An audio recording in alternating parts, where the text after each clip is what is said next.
Hello everyone, good morning सभी लोगों से। आज की क्लास में मैं पढ़ाऊँगी क्लास 10 रासायनिक अवक्रियाएं।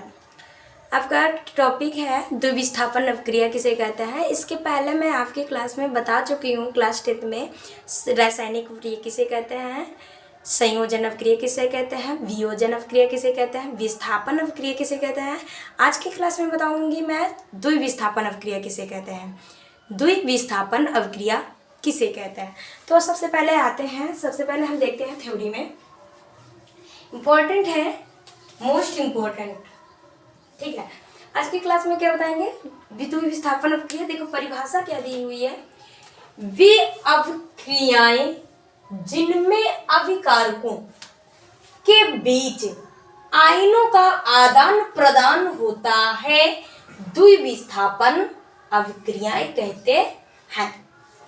देखो परिभाषा बड़ी छोटी लग रही है ना, छोटी है, बस समझना भी छोटे ही तरीके से है। परिभाषा देखो एकदम आसान तरीके से है।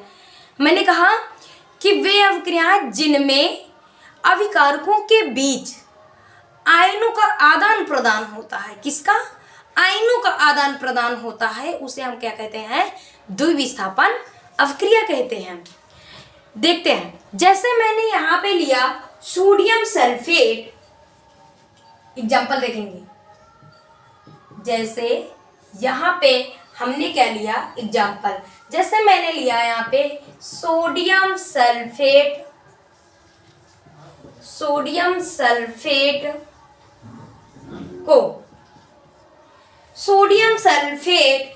को बेरियम क्लोराइड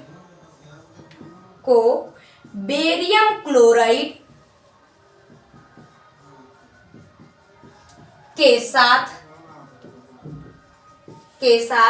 अवक्रिया कराने पर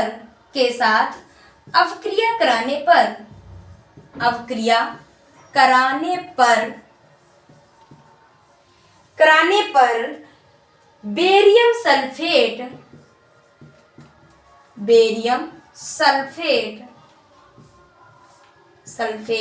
में अपघटित हो जाता है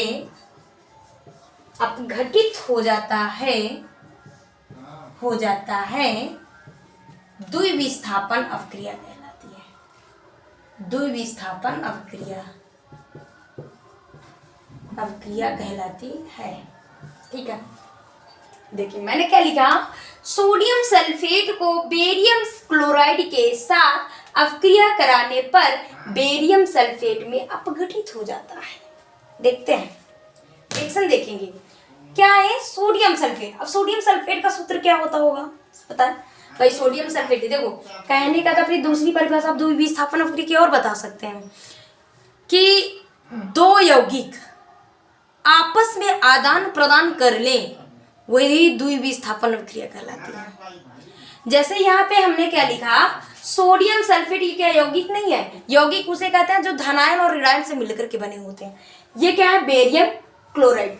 बी क्या है, मतलब कि धनायन और ऋणायन से मिलकर के बने होंगे, वो क्या होंगे, यौगिक होंगे, और दोनों आदान प्रदान, आयनों का आदान प्रदान कर लेते हैं, उन्हें ही हम द्विविस्थापन अवक्रिया कहते हैं।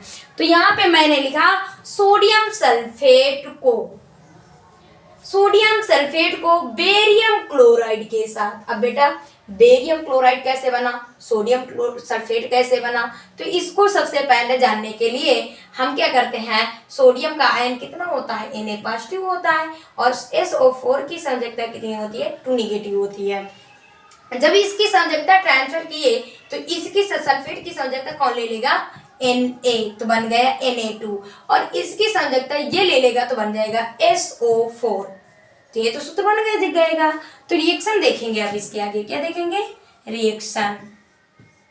तो हमने क्या लिया, सोडियम सल्फेट Na2SO4 को किसके साथ अवक्रिया कराना, बेरियम क्लोराइड। अब बेरियम कैसे बना हुआ है, तो Ba2 पॉजिटिव बना हुआ है और क्लोराइड Cl नेगेटिव बना हुआ है।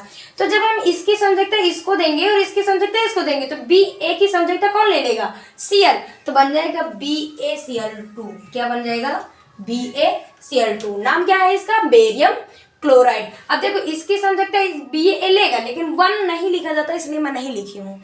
ठीक है, अब हम क्या करते हैं, रिएक्शन करवाते हैं। तो ये क्या कर लेते हैं, एक दूसरे से आदान प्रदान की क्रिया कर लेते हैं। मतलब कि बेरियम जो है इसके साथ अपक्रिया कर लेगा ना। क्यों? क्योंकि हमको अणुओं से तो कोई मतलब नहीं है, हमको आयनों का आदान प्रदान करना है। तो Na पॉजिटिव होता है, SO4 2 निगेटिव होता है, Ba2 पॉजिटिव होता है और Cl निगेटिव होता है। तो हम क्या करते हैं, क्या पॉजिटिव और निगेटिव से आदान प्रदान की क्रिया करा लेंगे क्या? नहीं ना, हम पॉजिटिव और निगेटिव की क्रिया कराएंगे। तो ये क्या है, Na पॉजिटिव है और यहाँ पे क्या है, Ba2 पॉजिटिव है, तो इससे तो क्रिया करेगा नहीं, तो इससे करेगा ना, SO4 2 निगेटिव। अब देखो 2 पॉजिटिव और 2 निगेटिव है, कैंसिल हो जाएंगे, कोई मतलब नहीं इनका, तो बनेगा BaSO4। क्या बन जाएगा, BaSO4। नाम है इसका बेरियम सल्फेट।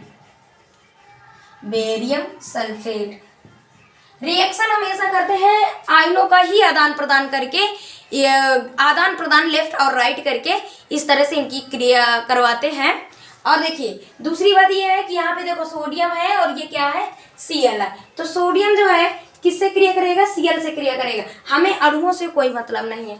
सोडियम की संयोजकता कितनी है, पॉजिटिव है। Cl की संयोजकता कितनी है, निगेटिव है। तो पॉजिटिव और निगेटिव कैंसिल हो जाएंगे, तो बनेगा NaCl। क्या बन जाएगा ये, NaCl बन जाएगा, NaCl सोडियम क्लोराइड।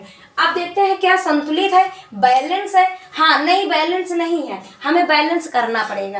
कितने Cl हैं, 2। इधर सोडियम कितने हैं, 2। तो क्या हम 2 का गुणा NaCl में 2 का गुणा करवा देंगे तो सोडियम भी बैलेंस हो जाएगा और Cl भी बैलेंस हो जाएगा, संतुलित हो जाएगा। बात समझ में आ गई बेटा? कहने का मतलब ये है, विद्युत विस्थापन अभिक्रिया किसे कहते हैं कि वे अभिक्रियाएं जिनमें अभिकारकों के बीच आयनों का आदान प्रदान होता है, द्विविस्थापन अभिक्रिया कहलाता है। मैंने लिया सोडियम सल्फेट, मैंने लिया बेरियम क्लोराइड, दोनों यौगिक लिए और इन दोनों का आयनों का आदान प्रदान, इसकी संयोजकता इसको दिया और इसकी संयोजकता इसको दिया। मतलब कि बेरियम जो है इनकी दोनों की आदान प्रदान की क्रिया कराए, फिर इसके दोनों की क्रिया आदान प्रदान की कराई, तो क्या बना, बेरियम सल्फेट बना। यही बनाने की विधि क्या कहलाती है, द्विविस्थापन अभिक्रिया कहलाती है। मेरी बात यदि आप तक समझ में आ गई हो बेटा, तो सबसे पहले आप सब्सक्राइब करिएगा, कमेंट करिएगा, लाइक करके जरूर बताइएगा मेरी क्लास आपको कैसे लगी। Thank you.